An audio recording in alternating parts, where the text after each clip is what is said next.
అందరికీ నమస్కారం అండి. నేను మీ యామిని. అందరూ ఎలా ఉన్నారో అందరూ బాగుండాలని మనస్ఫూర్తిగా స్వామి అమ్మవార్లను వేడుకుంటున్నాను. ఈరోజు వీడియో వచ్చేసి శ్రీనివాస కళ్యాణం మన ఇంట్లో ఏ విధంగా చేసుకోవాలనేది ఈ వీడియోలో మనం తెలుసుకుందామండి. శ్రీనివాస కళ్యాణం మన ఇంట్లో ఎలా జరుపుకోవాలి, అలాగే ఎందుకు చేసుకోవాలి? చాలామంది పెళ్ళి కాక దోషాలు ఉండి పెళ్ళి కాక చాలామంది పెళ్ళి అవ్వట్లేదని చాలామంది బాధపడుతూ ఉంటారండి. అలాగే పెళ్ళైన వాళ్ళు కూడా మంచి దాంపత్యం లేదు అని చాలామంది బాధపడుతూ ఉంటారు. మంచి భాగస్వామి నా జీవితంలోకి వస్తే బాగుండని కొంతమంది అనుకుంటారు. అలాగే మంచి వధువు మంచి వరుడు రావాలనుకున్న వాళ్ళు కూడా ఈ శ్రీనివాస కళ్యాణం జరిపించుకోవడం వల్ల స్వామి మన అనుకున్న కోరిక ఖచ్చితంగా నెరవేరుస్తారు. అలాగే ఈ శ్రీనివాస కళ్యాణం చేపించుకోవాలి అనుకునే వాళ్ళు శ్రీనివాస కళ్యాణం చేసే ఒక యూనిట్ ఉంటుందండి. ఆ యూనిట్ని మీరైతే సంప్రదించారంటే సమస్తం వాళ్ళే తీసుకొస్తారండి. స్వామి పవలింపు సేవ కానించి స్వామిని రథం మీద ఊరేగించడం, పల్లకిలో ఊరేగించడం, శుభలేఖ మీరు చూస్తున్నారు కదా, పద్మావతి వెంకటేశ్వర స్వామి శుభలేఖ అండి. అది మొత్తం సమస్తం వాళ్ళే తీసుకొస్తారు. మనకి అయిన ఖర్చు ఏంటి అంటే పండ్లు, పలహారాలు, నైవేద్యాలండి. మీరు విందు ఈ కళ్యాణానికి ఎవరైనా ఆహ్వానించుకొని విందు భోజనాలు పెట్టాలి అనుకున్నా సరే ఆ భోజనాల ఖర్చు, అలాగే స్వామికి కావాల్సిందల్లా పండ్లు, పలహారాలు, నైవేద్యాలండి. మీరు చూస్తున్నారు కదా, ఇటువైపు ఒక జంట అటువైపు ఒక జంట కూర్చున్నారు. గ్రీన్ కలర్ శారీలో ఉన్న జంట శ్రీనివాసునికి తల్లిదండ్రులుగా కూర్చున్నారండి. ఇటువైపు బ్లూ కలర్ శారీలో కూర్చున్న జంట పద్మావతి దేవికి తల్లిదండ్రులుగా ఇద్దరు అటు ఇటు కూర్చున్నారు. Sky blue and pink colour లంగా జాకెట్లో పాప కనబడుతుంది కదండి, ఆ పాపని పద్మావతి దేవిగా అలంకరణ చేసి ఈ పాత్రలోని పద్మావతి దేవి పాత్ర ఆ పాపదండి.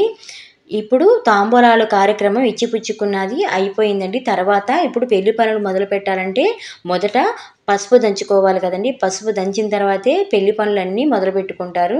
పసుపు దంచకుండా పెళ్లి కార్యక్రమాలు ఏమీ చేయరు కదండి. అలాగే పసుపు దంచుడు కార్యక్రమం చూస్తున్నారు కదా, ఆ పద్మావతి దేవి మధ్యలో ఉంది. అటు ఇటు పెళ్లి కుమారుడు సంబంధించి పెళ్లి కుమార్తె సంబంధించి తల్లులు ఇద్దరు కూడా వాళ్ళు కూడా పసుపు దంచుడు కార్యక్రమంలోని పాల్గొంటున్నారు చూడండి.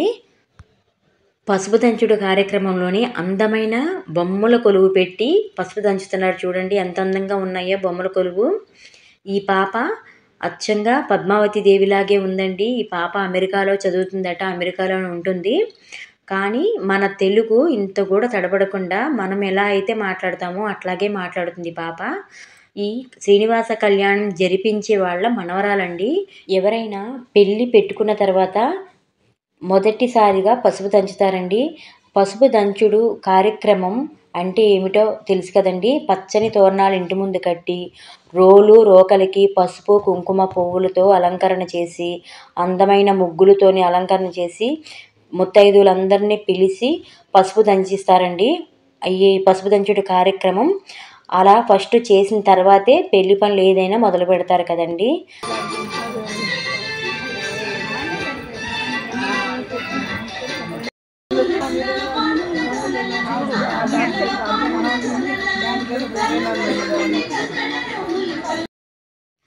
గోవింద గోవింద. బొమ్మల కొలువు చూసారా ఎంత అందంగా ఉన్నాయో, ఎలా పెట్టారో చూసారా బొమ్మల కొలువు. అందమైన బొమ్మలతోని అలంకరణ చేసి తండ్రికి పసుపు దంచుతున్నారు. ఈ పసుపు దంచుడు కార్యక్రమం పూర్తయిందండి. ఇప్పుడు స్వామివారు కాశీకి వెళ్ళిపోతానని స్వామివారు సిద్ధమవుతున్నారండి. కాశీకి స్వామివారిని వెళ్ళనివ్వకుండా పద్మావతి దేవి వాళ్ళ పెళ్లి కూతురు తరపు వాళ్ళందరూ స్వామివారిని కాశీకి వెళ్ళనివ్వకుండా స్వామివారిని బుజ్జగించి పానకము, వడపప్పు, సలివిడి స్వామివారికి నైవేద్యం పెట్టి ప్రసాదం పెట్టి స్వామివారిని అలక తీర్చి పెళ్లి పందిరిలోకి స్వామివారిని ఆహ్వానిస్తున్నారండి. పెళ్లి పందిరిలోకి కాశీకి వెళ్ళనివ్వకుండా ఇప్పుడు పద్మావతి దేవి స్వయంగా స్వామివారి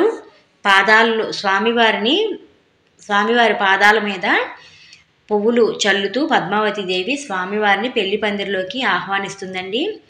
చూస్తున్నారు కదా, పెళ్లి కూతురు తల్లి స్వామివారికి సరుడు, వడపప్పు, పానకం ప్రసాదం పెట్టిన తర్వాత పద్మావతి దేవి స్వామివారి అలక తీర్చి స్వాగతం పలుకుతుందండి పెళ్లి పందిరిలోకి.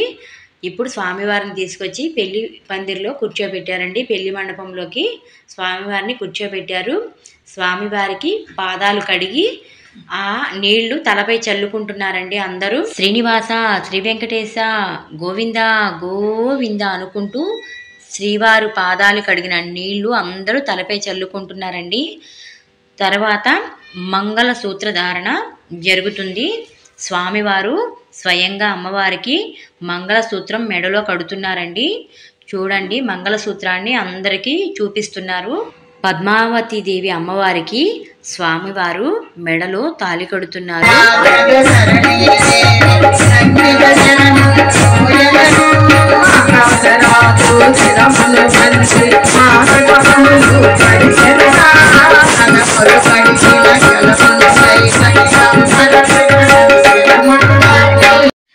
ఆనందమానందమాయనే మా శ్రీనివాస కళ్యాణమాయనే అంటూ ఎంతో కన్నుల పండుగగా శ్రీనివాస కళ్యాణం అందరూ ఆనందంతో చూస్తున్నారు. చూడండి, అందరూ ఎంతో ఆనందంతో భజన చేస్తూ శ్రీనివాస, శ్రీ వెంకటేశ, గోవింద గోవింద అనుకుంటూ ఇప్పుడు స్వామి అమ్మవార్లు ఇద్దరు తలంబ్రాలు పోసుకుంటున్నారు. చూడండి, తర్వాత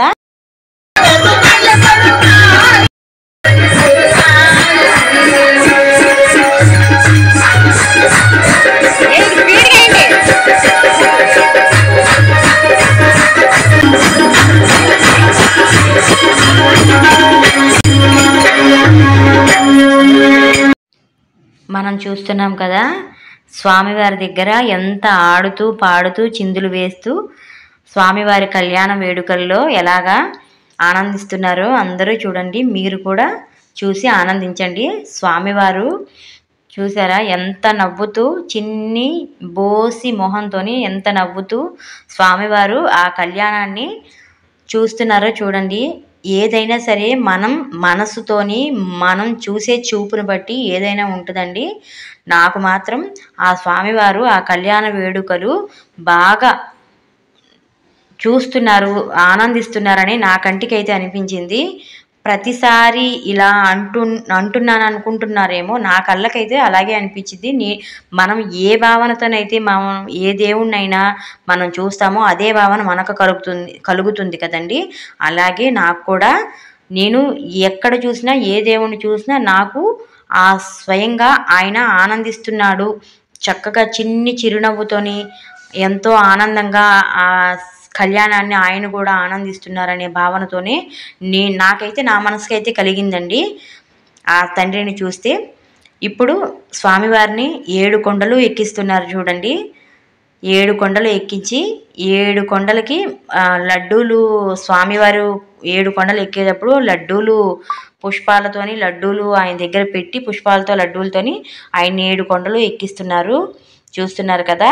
ఇప్పుడు అందరూ ఏడుకొండలవాడ వెంకటరమణ గోవింద గోవింద అనుకుంటూ స్వామివారిని 7 కొండలు ఎక్కించారండి. పద్మావతి దేవి ఆ అయ్యవారి దగ్గరే నిలబడింది చూసారా. పద్మావతి దేవి ఇప్పుడు ఈ పాపకి ఫ్యూచర్లోని మంచి వరుడు లభిస్తాడండి. ఎందుకంటే ఆ పాప తేజస్సు ఆ పద్మావతి దేవి లాగా ఆ పాపను అలంకరించారు. కానీ అసలు సాక్షాత్తు ఆ పాపలో లక్ష్మీ కళ అయితే ఉట్టిపడిందండి.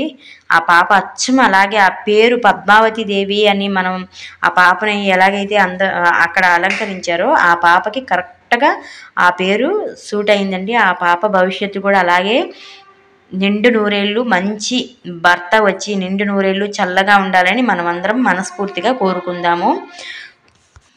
ఇప్పుడు స్వామివారిని పల్లకిలో స్వామి అమ్మవార్లు ఇద్దరిని, అలాగే రథం మీద స్వామి అమ్మవార్లు ఇద్దరిని ఊరేగిస్తున్నారండి. చూస్తున్నారు కదా.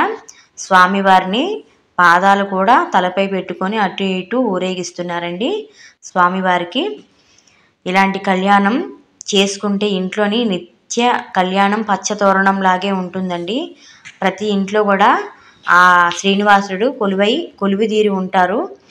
ఇలా కళ్యాణం ఇంట్లో జరుపుకోవడం వల్ల శుభకార్యాలు ఎవరింట్లో అయితే అవ్వట్లేదు, పెళ్ళిళ్ళు జరగట్లేదు, అలాగే మంచి వరుడు వధువు రావాలని ఎవరైతే అనుకుంటారో ఖచ్చితంగా ఇలాగా మీ ఇంట్లోని శ్రీనివాస కళ్యాణం జరిపించుకోండి. ఖచ్చితంగా మీరు అనుకున్నదైతే నెరవేరుతుంది. ఇప్పుడు స్వామివారికి మంగళహారతి ఇస్తున్నారు, చూస్తున్నారు కదా. స్వామివారికి మంగళహారతి ఇచ్చిన తర్వాత పవలింపు సేవ, స్వామి అమ్మవారిని ఉయ్యాలలోని పవలింపు సేవ. దీపించు వైరాగ్య దివ్య సౌరాగ్యంలో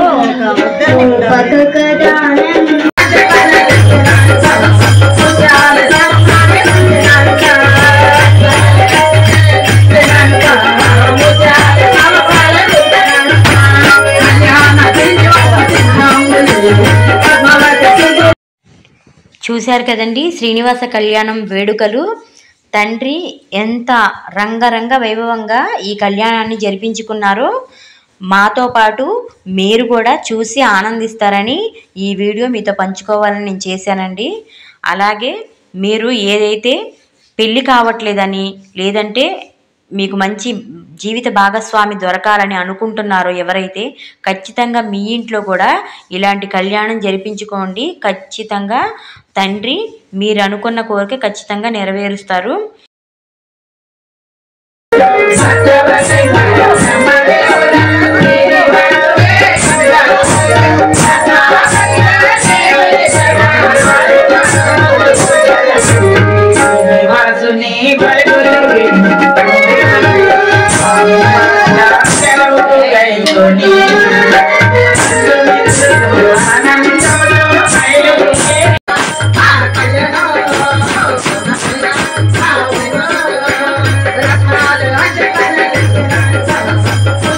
శ్రీనివాస శ్రీ వెంకటేశ గోవింద గోవింద.